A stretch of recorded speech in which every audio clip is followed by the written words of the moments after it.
action, the government today introduced a bill in the Lok Sabha to formalise the ban on the old 500 and 1,000 rupee notes. The ordinance was approved by the President on the 30th of December last year. The ordinance was promulgated to extinguish the Reserve Bank of India's liability towards the old 500 and 1,000 rupee notes and make it illegal to hold, transfer or receive the junk notes. Now, as per law, any ordinance passed by a government must be replaced by a bill within 40 days of commencement of a session. TMC MPs created a furor in the Lok Sabha as Arun Jaitley tabled the bill. Trinamool MP Saugata slammed the bill, terming it illegal. He said the government did not have the prerogative to ban currency notes. Reserve Bank is the ultimate authority which will guarantee the safety of the legal tender. Please, Madam, with me, read what is written on the notes. Here it is written. Yes. I promise to pay the bearer the sum of 100 rupees. Raghuram Rajan, the governor, who was opposed to this demonetization. Now, Reserve Bank has to say that we are denotifying, not this government. That's why this bill is illegal, this ordinance is illegal, and the government has imposed a disruptive step on the whole economy, on the whole country, disrupting lives of millions and crores of people.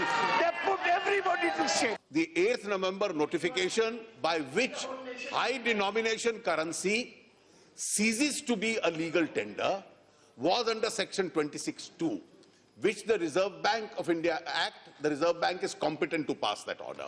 And therefore, he stands corrected on the second ground also. I think it will add to his long parliamentary experience that he is now getting to learn. This not being an objection, after it ceases to be a legal tender, post 30th of December, that liability which he has been reading has to be extinguished, and the government's guarantee to that also gets extinguished, for which purpose this particular bill has been brought in. Now, the revenue projections in the budget are conservative in nature and the gains from demonetization have not been factored in.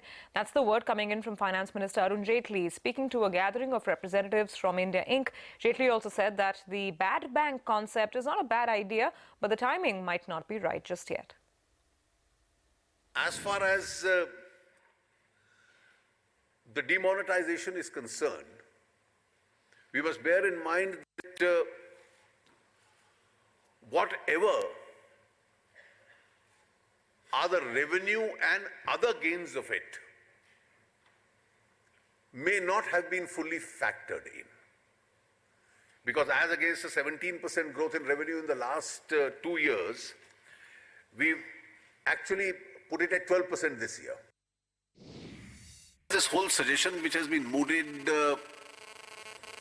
of the bad bank, even earlier. Now we'll take this suggestion on board for consideration, but eventually what emerges out of the solution, I won't be able to comment at this stage. We don't want a situation eventually to converge, that it eventually again becomes a government issue, and then the whole thing has to be supported only out of the budget and not otherwise. Let that sectoral activity which has expanded move on. We'll take that suggestion on board. It's also a possible solution.